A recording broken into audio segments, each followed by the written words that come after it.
जय हिंद, जय आयुर्वेद। आज हमारे आयुर्वेदिक हॉस्पिटल में मीरा देवी जी आई हैं, जो कि 44 ईयर की हैं और मोंडा की रहने वाली हैं। ये कंप्लेन लेके आई थी। अभी इनकी हमने डिटेल हिस्ट्री ली तो इनको सर्वाइकल स्पॉन्डिलाइटिस है और लगभग 9 साल से बता रहे थे आप, है ना। तो बीच में इन्होंने एलोपैथिक ट्रीटमेंट भी लिया था। कहाँ?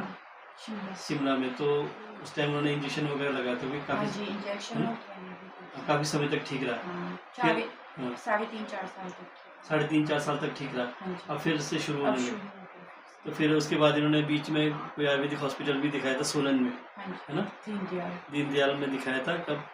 26 दिसंबर में। तो उस ट्रीटमेंट से काफ़ी आराम आया। तो आयुर्वेदिक ट्रीटमेंट से इनको काफ़ी आराम आया था। तो इन्होंने एक बार हम इनके गांव में भी गए थे, कैंप किया था आपका। तो हमने मर्म थेरेपी करी थी इनको, तो इनको काफ़ी आराम आ गया था आपको ना। तो मैंने इनको बुलाया था, बट ये किसी कारणवश आ नहीं पाए। तो आज ये इन्होंने ट्रीटमेंट के लिए शुरू करना है। आज तो चिवा आया है। तो अभी हमने आपके एक तो मर्म थेरेपी करा, एक वीतकर्म वगैरह, और साथ में आपको अग्निकर्म अभी हमने करानी है। तो पहले से जो आप यहाँ बता रहे थे ना दर्द, एक तो इनको इधर लेफ्ट वाले में कोहनी में भी दर्द आ रहा था, लेकिन टिपिकली टेनिस एल्बो तो नहीं है, पर ये जो साइन है वो सर्वाइकल की वजह से जैसे झंझनाहट भी आती दोनों में। ठीक है। तो अभी हमने जो ट्रीटमेंट करा, तो कैसा लग रहा है आपको? दर्द कैसा है? पूरा रिलैक्स लग रहा है ना। थोड़ा सा हमने इनको एंग्जाइटी के पॉइंट भी दिए, तो थोड़ा सा पहले थोड़ा सा आप एक एंग्जाइटी जैसी थी कि, है ना, अब थोड़ा रिलैक्स लग रहा है, पहले से बेटर लग रहा है, काफ़ी बेटर। तो इनको काफ़ी आराम है पहली सीटिंग में। तो अब हम जो आपको सर्वाइकल की इशू है ना, तो बार बार ना हो, है ना, तो उसके लिए हम प्रॉपर ट्रीटमेंट चलाएंगे, है ना। तो मनियस्तम जो शिकायत है, हम आयुर्वेद में मनियस्तम भी बोलते हैं उसको। तो ये बेसिकली बात की डिसबैलेंस से होता है ना। तो उसके लिए हम आपको दवाई चलाएंगे साथ में, और कुछ मैं आपको योगा एक्सरसाइज बताऊँगा, खासकर जैसे हम भुजंगासन वगैरह करते हैं, है ना। और एक मैं आपको प्राणायाम के बारे में बताऊँगा। प्राणायाम में जितने भी हमारे पेशेंट आते हैं, मैं प्राणायाम जरूर सजेस्ट करता हूँ उनको। खासकर कुंभक का बहुत बड़ा रोल है। जब भी हम प्राणायाम करते हैं ना, तो कुंभक बहुत ज़रूरी है। ठीक है। तो कुंभक का खासकर रेशो होता है, इस तरह से आपको बढ़ाना है। तो 3 के टेबल के हिसाब से बढ़ाना है। जैसे आप जब 2 तरह से कुंभक का है, एक बोलते हैं ना अंतर कुंभक, मतलब जब सांस अंदर ली फिर होल्ड करा, तो बोलेंगे अंतर कुंभक। और जब सांस हमने बाहर छोड़ी, बाहर ही होल्ड करके रखना है, उसको बोलते हैं बाह्य कुंभक। तो इसमें जैसे आप भ्रामरी करेंगे, ठीक है, तो भ्रामरी क्या है कि आपको पूरा स्पाइन को रेगुलेट करेगा। ठीक है। जो हमारा सर्वाइकल जो जितना भी स्पाइन है ना, तो हम उसी के अलाइनमेंट करने के लिए हमारा जो ईला पिंगड़ा और सुषुम्ना नाड़ी बोलते हैं उनको, ठीक है, वो नेचुरली हील होना शुरू करेगा। ठीक है।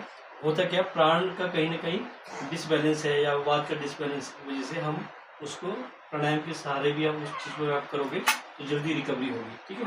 जैसे आप भ्रामरी करेंगे इस तरह से, आपको आता तो होगा भ्रामरी, आता है? हाँ, इस तरह से बंद करा, है ना, लंबी गहरी सांस लेंगे नाक से, और जब छोड़ेंगे तो बहुरी जैसे बोलने ओम को उच्चारण करना। एग्जैक्टली, है ना, जितनी देर आप कर सकते हैं, तो इस तरह से आपने करना है। तो इससे वाइब्रेशन हो रहा था, आँख भी ठंडी लगती है और कान भी आपको ऐसा लगेगा ठंडा से हो गया ना। तो जब आप सांस अंदर ले ले तो मनी गिनना है, 1 2 3, कुंभक लग गया, अब आपने सांस छोड़नी है, ओम को उच्चारण करना है। फिर बाहर जब है तब 3 गिनती तक बाहर ही होल्ड करके रखना, बाह्य कुंभक लगाना। फिर जब अंदर दोबारा लेंगे, फिर 6 गिनती तक काउंट करना है, 1 2 3 4 5 6 सेकंड तक होल्ड करा, फिर ओम को उच्चारण करा। इस तरह से बढ़ाएंगे आप 3 के टेबल में, 3 6 9 12, ऐसे ऐसे बढ़ाते रहेंगे आप, तो आपको पता लगेगा कि मेरी कैपेसिटी कितनी है।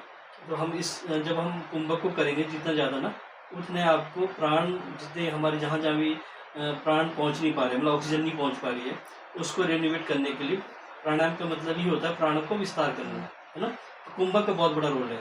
तो मैं पब्लिक को भी ये कहना चाहूँगा कि सब प्राणायाम का जब भी आप करें, कोई भी प्राणायाम, चाहे भ्रामरी है, अनुलोम विलोम है, या आपके भस्त्रिका है ना, या आप शीतली कर रहे हैं, शीतकारी कर रहे हैं, तो कुंभक लगाना बहुत ज़रूरी है ना। तो मैं हर पेशेंट को बोलता हूँ। कई इवन आपको जैसे ऑन एज क्या होता है, धीरे धीरे डिजनरेशन होता है हमारी बॉडी में।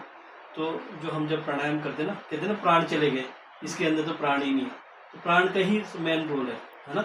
हम एकदम ब्रीथिंग हमारी डिस्टर्ब होती है, कोई भी हम काम कर रहे हैं या फिर हम कोई टीवी देख रहे हैं, तो हम क्या होता है, कई टाइम तक सांस नहीं लेते, फिर एकदम लंबी गहरी सांस आती है ना। तो कहने का मतलब है प्राणों का कोऑर्डिनेशन बहुत ज़रूरी है। तो उसी बेस पे मैं आपको कुछ चीज़ें बताऊंगा, साथ में आयुर्वेदिक दवाई चलाएंगे। आपने आना है 1 हफ्ते के बाद, ठीक है। फिर उसके बाद हम आपको एक सीटिंग और दे देंगे, है ना। अभी जिस हिसाब से आप क्रोनिक बता रहे लगभग 9 साल हो गए लगभग ना सर्वाइकल को, तो ये बार बार डिस्टर्ब ना करे आपको, तो उसको थोड़ा सा सिंसियरली लेके आपने थोड़ा एक्सरसाइज भी करनी है और योगा भी करना है, साथ साथ प्राणायाम और आयुर्वेदिक दवाइयाँ, है ना। तो दवाई तो कुछ टाइम के लिए, उसके बाद जो आपको फॉलो आपका लाइफ स्टाइल जितना सही रहेगा। आयुर्वेद में 2 चीज़ों को ज़्यादा फोकस किया गया, एक आहार, दूसरा निंद्रा, ठीक है।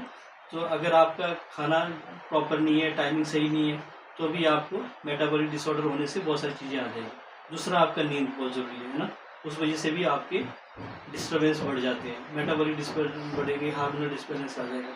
तो खासकर लेडीज़ों में हार्मोनल डिस्टर्बेंस बहुत ज़्यादा रहते हैं, मूड स्विंग होते रहता है, जैसे महीना आता है ना। तो अगर आपकी नींद प्रॉपर है तो आप अच्छे से काम करो, वरना चिड़चिड़ापन बहुत सारी चीज़ों में आता है ना। तो उन सब चीज़ों के लिए ध्यान रखना है, ठीक है। नेक्स्ट सीटिंग आप 1 हफ्ते बाद आइए, फिर हम आपको चलाते हैं, ठीक है। अभी अच्छा लग रहा है? हाँ जी। चलिए ठीक है।